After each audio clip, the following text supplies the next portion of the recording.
महिला दर्द से कराहती हुई अस्पताल के अंदर आती है। वो महिला 6 माह की गर्भवती होती है। पेट में बहुत तेज दर्द उठ रहा था और वो चीख रही थी, चिल्ला रही थी। ताज्जुब की बात थी कि 6 माह की गर्भवती महिला के साथ कोई भी नहीं होता है। अस्पताल में जाती है। वहाँ पर जाने के बाद डॉक्टर ने जब इसे देखती हैं तो दाखिल करती हैं और जब इसके पेट का चेकअप किया जाता है तो डॉक्टर एक बात रखते हैं। जो महिला डॉक्टर होती है उसने कहा कि आपके गर्भ में जो बच्चा है वो शायद भगवान के घर जा चुका है, 2 दिन हो चुके हैं। अब शरीर में जहर फैल जाएगा। आप एक काम कीजिए, इस बच्चे को अपने शरीर से दूर कीजिए। तभी ये महिला टूट जाती है और कहती है कि नहीं, इसके बिना तो मैं जी ही नहीं सकती। आखिरी जीने का सहारा यही है। आप इससे मुझे दूर नहीं कर सकती, यानी इससे मुझे दूर नहीं कर सकती। ये महिला इससे कहती है कि मैं अपने घर वालों को बुला कर लाती हूँ, डॉक्टर साहिबा मैं आपके पास आऊँगी और आप मेरा जो भी इलाज है वो शुरू कर देना। दर्द शुरू था और ये कराहते हुए उस अस्पताल से बाहर निकल जाती है। लेकिन उसके बाद जो इस महिला के साथ हुआ, जब ये डॉक्टरों के पास आती है तो जो महिला कर्मी डॉक्टर कर्मी होती है उसका मुंह खुला कि खुला रह जाता है और वो घुटनों पर बैठकर रोने लगती है और कहती है कि ऐसा तो हो ही नहीं सकता। मैंने अपने जीवन में आज तक नहीं देखा, न सुना और कहीं भी मैंने ऐसा नहीं देखा है। ये कैसे हो सकता है। बात थी अब यहाँ पर कि ऐसा क्या हुआ था, क्या बात हुई थी, ऐसी कौन सी बात थी जिससे डॉक्टर हैरान और सदमे में आ जाते हैं। मेडिकल लाइन में ये सबसे पहला और एक यूनिक केस हो। अगर इसे कोई विश्व रूप में यानी विश्व में इसे कोई घटना के रूप में देखे या किसी और के रूप में देखें। दोस्तों, ये पूरी घटना क्या थी, पूरा मामला क्या था, इसको सुनना है तो वीडियो को आखिर तक ज़रूर देखना। और चलिए इस घटना में लेकर चलती हूँ आपको हैदराबाद विजयवाड़ा। एक लड़की जिसका नाम रागनी बचपन से ही बहुत खूबसूरत थी। रागनी बहुत चुलबुली थी, अपने दादी दादा की बहुत लाडली, बहुत चही थी। लोग इसे बहुत पसंद करते थे। रागनी धीरे धीरे बड़ी होती है। अब रागनी के मन में सवाल आते हैं, सवाल कि भगवान क्या होते हैं। दादी जब पूजा करती है तो दादी से भगवान होते हैं तो दिखाई क्यों नहीं देते, मेरे पास क्यों नहीं आते, मुझे उनसे बातें करनी है। बहुत ही तेज़ थी, बहुत ज़्यादा बोलती थी। हमेशा ब्रह्मांड, प्रकृति, भगवानों से सवाल करती। घंटों तक मंदिर में बैठकर ठाकुर जी या भगवान से कहा करती, कहाँ हो तुम, मेरे पास आ जाओ, मेरे सामने आ जाओ, मुझे आपको देखना है। इस तरह से रागनी का बचपन बड़ा हो रहा था। अब रागनी 5 साल की होती है। मंदिर के सामने वो जितना भी वक्त होता था ना, बहुत सारे बच्चे खेलने में बिताते हैं, लेकिन वो सवाल करने में निकाला करती थी। भगवान से पूछा करती थी, लड़ाई करती थी कि कहाँ हो आप, कैसे दिखते हो, क्या करते हो। अब एक इतना सा बच्चा जब ऐसी बातें करता है तो भगवान कैसे ना रीझें। दोस्तों, 5 साल की उम्र में अब रागनी के अंदर बदलाव होने शुरू हो जाते हैं। रागनी अपनी दादी से कहती है कि माँ, बाबा आ रहे हैं और उनका तो एक्सीडेंट हो गया, बस से हो गया। दादी उसको एक तमाचा रखती है, ना होगी चुप, तू कितना अपशगुन बोल रही है। तभी वो रोती हुई कहती है कि मैं क्या करूँ जब उनका एक्सीडेंट हो गया है। दोस्तों, दादी थोड़ी सी चिंता में बैठ जाती है और फिर अपने काम में लग पड़ती है। लेकिन वो लड़की कई बार कहती है, जिसका नाम रागनी होता है, कि माँ, दादा का एक्सीडेंट हो गया है, माँ जी दादा का एक्सीडेंट हो गया है। ऐसा करते करते उसे शाम निकल जाती है। तभी वो दादा आता है, उसे 4 लोग पकड़ कर ला रहे थे। यानी पूरे दिन वो अस्पताल में रहा था। ये बताता है कि मैं बस से आ रहा था, एक्सीडेंट हो जाता है, कई लोग तो मारे गए हैं लेकिन मैं बच गया हूँ। दादी हैरान, आकर पोती को गले लगाया। 5 साल की बच्ची को कैसे पता चल सकता है ऐसा हुआ है। कहते ना कि बच्चों के मुंह से भगवान के वचन निकलते हैं कभी कभी, और बच्चों की बातें सत्य भी होती हैं। दोस्तों, यहाँ पर यही सब कुछ होता है। अब ये लड़की आगे और क्या करती है, ये किसी के घर में मृत्यु होती है तो इसे पहले ही पता चल जाता है। ये पहले ही कह दिया करती थी कि ऐसा होगा। अब घर वाले इसकी बातों से डरने लगे थे। इसको कई ओझाओं के पास ले जाया जाता है, तांत्रिकों के पास ले जाया जाता है कि भाई हमें नहीं चाहिए ऐसा भगत या कोई ऐसी चीज़ें, क्योंकि हम नहीं चाहते अपनी बेटी के मुख से कुछ चीज़ों का पता चलना या कुछ भी होना। लोग पूछा करते थे कि रागनी क्या होगा, ऐसा क्या होगा, ऐसे नहीं बताया करती थी। कभी कभी ये रोने लगती थी कि ऐसा होगा, अब क्या होगा, उदास हो जाया करती थी, खाना खाना बंद कर देती थी। ऐसी कुछ मूवियाँ भी आपने देखी होंगी। धीरे धीरे वक्त बीतता है। जब इस लड़की की परवरिश और तरीके से होती है तो ये लड़की सवालों के साथ बड़ी हो रही थी। भगवान क्या होते हैं? धीरे धीरे और बड़ी होती है। बड़ी होने के साथ साथ अभी पढ़ाई लिखाई में लगने लगती है। जो रुचि बचपन में थी वो कम हो जाती है, बहुत ही ज़्यादा कम हो जाती है। लेकिन पूजा, भगवान की पूजा करना, भगवान को मानना और उनसे सवाल जवाब करना और उनके बारे में समझना, धीरे धीरे समझने लगी थी। पढ़ाई जब करती है तो बहुत सारी किताबें पढ़ कर डाल देती है। कहाँ है भगवान, कहाँ मिलेंगे? कई बार नास्तिक बनने की समझ दिमाग में आई कि कहीं पर कुछ नहीं है, मेरा वहम है, कई बार दिमाग में आया। लेकिन एक घटना ऐसी होती है कि जो हिला कर रख देती है इसको। इन्हीं सवाल जवाबों के साथ ये बहुत दुखी रहा करती थी। तभी घर वाले कहते हैं कि हमें जब ये पढ़ती है, लिखती है तो इसका भगवान से मन हटने लगता है। जब ये किताबें पढ़ती है तो किताबें कभी कभी ऐसा ज्ञान देती हैं कि ऐसा लगता है कि कुछ भी नहीं है। साइंस के हिसाब से पढ़ें तो भगवान कुछ भी नहीं है, ना के बराबर है। और आप जिस किताब को पढ़ोगे, धर्म की आध्यात्मिक किताबें पढ़ोगे तो आपको भगवान का होने का अनुभव होगा। इसी तरह से साइंस जब पढ़ती है तो इसका दिमाग थोड़ा सा बदलने लगता है। घर वाले कहते हैं तुम शादी कर लो, तो वो कहती है कि नहीं, मेरी तो खोज कुछ और है। घर वाले जब जोर ज़बरदस्ती करते हैं तो ये भी कहीं बदल चुकी थी। ठीक है, मेरी शादी कर दो। अब एक लड़के से इसकी शादी तय कर दी जाती है। शादी तय होने के बाद, उस वक्त की बात बता रही हूँ जब फ़ोन नहीं थे, तो यहाँ पर रागनी, उस वक्त इससे शादी ही तय होती है तो वो लड़का रागनी से मिलने लगता है जिससे इसकी सगाई हुई। अब दोस्तों वो जाकर एक होटल में दोनों पति पत्नी वाला रिश्ता कायम कर लेते हैं। अब यहाँ पर हैरानी की बात ये थी कि ये जो महिला थी ये उसी टाइम, यानी जैसे मिलते हैं तो गर्भवती हो जाती है। दोस्तों जब गर्भवती होती है तो जिस लड़के, या विजयवाड़ा की आपको बातें बता रही हूँ, जिस लड़के के साथ अब इसने जो रिश्ता खड़ा किया था वो एक पल में ऐसे बिखर जाता है जैसे ताश का घर नहीं बनाते हो आप, ताश की पत्तियों का, वो ऐसे हवा में उड़ जाता है। क्योंकि सामने वाले लड़के ने, जिससे रिश्ता तय हुआ था, पक्का हुआ था, जिससे शादी होने वाली थी, उसने कहा कि तू मेरे साथ ऐसा रह सकती है बिना शादी के, बिना फेरों के, तो तू किसी और के साथ रही होगी, मुझे क्या पता ये बच्चा मेरा है भी या नहीं है। उसने इस कदर आरोप लगाए।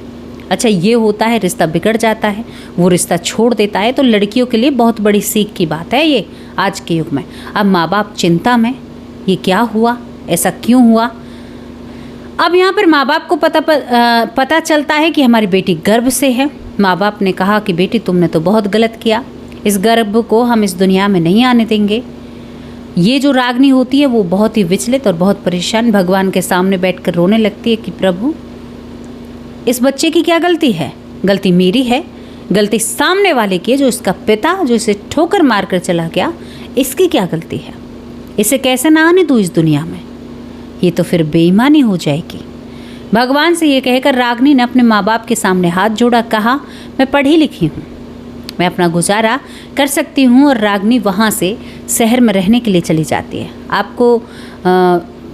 आपको बेइज्जती महसूस होती है ना, आपको बुरा लगता है मुझे देखकर, मैं आपके सामने भी नहीं रहूँगी, मेरी गलती है। अब वो धीरे धीरे भगवान का ध्यान करती है, बड़े नेम और टैम से रहती है। धीरे धीरे वक्त बीतता है, 3रा महीना चलता है, 4था महीना चलता है, कोई भी उसके साथ नहीं रहता है। 5वां महीना, अब 6ठे महीने में वो ज़्यादा ध्यान नहीं देती है। 6ठे महीने में पहला बच्चा था, उसके पेट में दर्द बनता है। दर्द 2 दिन से बन रहा था। वो थोड़ा सा इधर उधर कर रही थी, काम में लग रही थी क्योंकि कमाना भी था। अच्छा, उसे नौकरी भी तभी मिलती है, उसे कमाना भी था तो वो कमाने पर लगी हुई थी क्योंकि जो बच्चा होगा उसका पालन पोषण भी तो करना है आके। अब उसे 3रे दिन ऐसा लगता है कि शरीर में स्वेलिंग आ रही है और तबीयत बहुत ख़राब है और बच्चा घूम नहीं रहा है, कुछ ऐसा उसे अनुभव होता है। मतलब तबीयत बहुत ही ख़राब होती है, भूख प्यास बंद और दर्द तकलीफ़ होने लगती है। तो वो अस्पताल जाती है विजयवाड़ा में ही। दोस्तों वहाँ पर वो अस्पताल जब जाती है, अस्पताल में जाने के बाद डॉक्टर ने से बातचीत करती है। वो कहते हैं, जो हॉस्पिटल वाले होते हैं, कि इसका पिता कहाँ पर, तो वो कहती है कि वो बाहर काम करता है, क्योंकि ये ज़्यादा विवाद नहीं चाहती थी, बहुत शांत मन की रागनी थी। उन्होंने इसका चेकअप किया। जब चेकअप करते हैं तो डॉक्टर ने कहती कि अरे तुम्हारा बच्चा तो नहीं रहा, घर के सदस्य बुलाओ, तुम्हारा बच्चा तो बिल्कुल डेड है, उसके अंदर जान नहीं है। रागनी ने कहा कि क्या कह रहे हो आप, ऐसा नहीं हो सकता, मेरा बच्चा इसी दुनिया में है, मैं इसके सहारे तो सब कुछ छोड़कर आ गई, सबको छोड़ दिया। उन्होंने कहा कि जल्द से जल्द कीजिए वरना 2 या 3 दिन का टाइम है, फिर आप मर सकती हैं, शरीर में जहर फैल जाएगा और आप जीवित नहीं रहोगी। रागनी ने क्या कहा कि ऐसा होगा मेरे साथ? डॉक्टर ने कहा कि हाँ, जो महिला डॉक्टर थी कि ऐसा ही होगा, आप एडमिट हो जाइए, जल्दी से जल्दी हम इलाज शुरू करना चाहते हैं। रागनी से कहा गया कि तुम्हारे घर वाले कहाँ हैं? अब वो किसे बताए? उस नाकारा निकम्बे व्यक्ति को बताए जिसने सब कुछ करके उसे छोड़ दिया था, या उस परिवार को लाए जो परिवार शायद उसे भूल चुका था। रागनी ने कहा कि ऐसा है मैडम, मैं देखती हूँ, मैं जाती हूँ, घर वालों को बुला कर लाती हूँ और मैं जल्द से जल्द एडमिट होती हूँ, उसे दुख और तकलीफ़। उसने कहा कि मुझे एक दर्द कम करने वाली दवाई तो दे दो। दवाई दे दी उसे, वो घर चली गई। हकीकत सच रख रही हूँ आपके सामने। रागनी 6 माह के बच्चे, मृत बच्चा गर्भ में था और लेकर घर चली गई। मंदिर के सामने बैठती और कहती कि ठीक है, ये चला गया, अब मैं भी इसके साथ ही जाऊंगी, मेरा कोई भी नहीं है इस दुनिया में और मैं भी इस बच्चे के साथ ही जाना चाहती हूँ, मैं जीना नहीं चाहती हूँ, क्योंकि यही तो मेरी उम्मीद थी, अब ये नहीं बचा है। जो दर्द कम करनी दवा थी उसे लेकर रागनी मंदिर के सामने सो जाती है। तीसरे दिन का इंतज़ार करती है, अब उसे दर्द बंद हो जाता है। पहले दिन आई, दूसरे दिन हो गया, अब भूख तो लगती है, इंतज़ार कर रही थी कि मुझे भी मरना है, कैसे मरूंगी, क्या होगा। दूसरे दिन भी पड़े पड़े ज़मीन पर पड़े पड़े ही सो जाया करती थी और कोई भी नहीं घर में, बस भगवान के हवाले अपने आप को छोड़ दिया था। कलयुग की कहानी ऐसी जो दिल में एक दर्द जगा जाए। बिस्तर पर या ज़मीन पर पड़े पड़े भगवान के सामने कि भाई जो कुछ है प्रकृति, भगवान इतने सवाल जवाब किए हैं, आप पर इतना भरोसा किया है, अब आप ही हो और आपके पास ही आना है, ये कहकर वहाँ पर पड़ी रहती है। अब उसे तीसरा दिन भी निकल जाता है, 3 दिन हो गए, वो अब भी जीवित है। चौथा दिन आता है। अब रागनी के मन में एक विचार आता है, क्योंकि रागनी जब चौथे दिन सोई तो उसे साक्षात यहाँ पर भगवान दिखाई देते हैं। उसके सपने में भोले बाबा आते हैं और भोले बाबा उसके सर पर हाथ रखते हैं और चले जाते हैं मुस्कुराते हुए। रागनी से कुछ भी नहीं कहा था, कुछ भी नहीं कहा। रागनी कहती है कि 3 दिन में मैं मरने वाली थी, मुझे तो दर्द भी नहीं हो रहा, तकलीफ भी बंद हो गई, क्या मामला है। रागनी 5वें दिन अस्पताल पहुंचती है। डॉक्टर देखकर हैरान, क्योंकि रागनी का पेट फूल रहा था। उन्होंने उसके हॉस्पिटल से भी इलाज नहीं कराया और कई औरों से भी इलाज नहीं कराया, तो ये जीवित कैसे है। डॉक्टर ने कहा कि तुम्हारी किस्मत अच्छी है, तुम सही टाइम पर आ गई हो, चलो तुम्हारा इलाज शुरू कर देती हूँ। तो रागनी ने कहा कि ऐसा है मैडम जी, मेरा इलाज तो आप शुरू करोगे, पहले एक बार जांच कर लीजिए। रागनी के मन की इच्छा हुई। डॉक्टर ने कहा कि क्या जांच करें, आपकी रिपोर्ट हमारे सामने है, हमने तो बाकायदा देखा है आपका बच्चा नहीं है। उसने कहा एक बार और कर लीजिए। और एक और बात थी कि डॉक्टरों का मुंह खुला हुआ था कि भाई 3, 4, 5 दिन हो गए, बच्चा तो फूलना चाहिए था, पेट फट जाता है, ऐसे हालात होते, लेकिन ये चल रही है। तो डॉक्टरनी ने भी जांच करी। ये बात बिल्कुल सर से ऊपर जा रही होगी आपके भी, और ये बात है ही ऐसी, ऐसा कैसे हो सकता है। या तो डॉक्टरों से गलती हुई है या भगवान की कोई कृपा। अब जैसे ही रागनी को लिटाया जाता है बेड पर और चेकअप किया जाता है, यकीन नहीं मानोगे, उसका बच्चा बहुत ही तंदुरुस्त और अच्छा घूम रहा था पेट में। रागनी को अनुभव हो रहा था, तभी उसने डॉक्टरों से जोर और ताकत लगाई और कहा कि मेरे बच्चे का ठीक से चेकअप करो। तो उन्होंने किया। अब डॉक्टर ने हैरान, उसी मुंह से कैसे कहे कि ये बच्चा जीवित है जिस मुंह से कहा था कि ये बच्चा जीवित नहीं है। डॉक्टर ने कहती है कि तुमने क्या किया है, क्या हुआ है, तुम भगवान की बहुत प्यारी हो, भगवान का हाथ और आशीर्वाद है तुम्हारे ऊपर। मेरी ज़िंदगी में और साइंस में पहला ऐसा केस है जो मैंने ऐसा देखा है कि ऐसा भी हुआ है, नहीं ऐसा हमने कभी होते हुए नहीं देखा, कभी भी। ये मशीन झूठ बोल रही है या भगवान का आशीर्वाद तुम्हारे ऊपर है। रागनी ने कहा कि हुआ क्या है। डॉक्टर ने कहती है कि बच्चा तो अच्छा खासा है, बहुत अच्छा घूम रहा है। रागनी ने कहा कि बस इसी के सहारे जी लूँगी। दोस्तों रागनी वहाँ से उठती है और डॉक्टर साहिबा का शुक्रिया अदा करती है और वहाँ से चली जाती है। और उसी दिन से उसे पता चलता है कि भगवान क्या होते हैं। कैसे भी टाल मटोल झोल झाल जो भी हुआ हो, मशीन ने झूठ बोला हो, डॉक्टर से गलती हुई हो, लेकिन अगर वो उस दिन वहाँ से नहीं आती, शायद कुछ नहीं करती, तो शायद आज उसकी जो बच्ची हुई है, जो शायद आज काफ़ी बड़ी है, वो इस दुनिया में ना होती। वो शायद भगवान के भरोसे से, या भगवान ने ही बुद्धि को घुमाया, भगवान ही कराते हैं, आपके दिमाग को घुमाते हैं वो सही कार्य।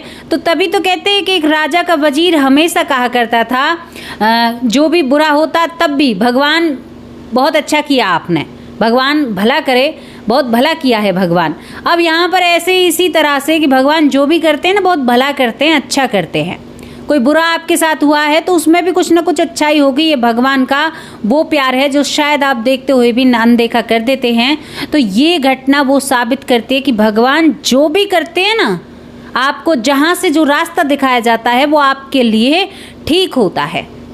कहते हैं कि अरे हम तो ऐसा कर लेते, हमारा जीवन अच्छा हो जाता, अरे हम तो वहाँ पर हमने गलती कर दी साहब, अगर हम वहाँ पर नहीं जाते तो हमारा बेटा ये कर लेता, या हमने ये गलती कर दी कि हम ऐसा नहीं करते तो ये महिला आज बच जाती। नहीं, जो लिखा है वो होकर रहेगा, ना तुम मिटा सकते हो, ना हम मिटा सकते और ना ही वो मिटने देगा जिसने तुम्हारे भाग्य में लिखा है।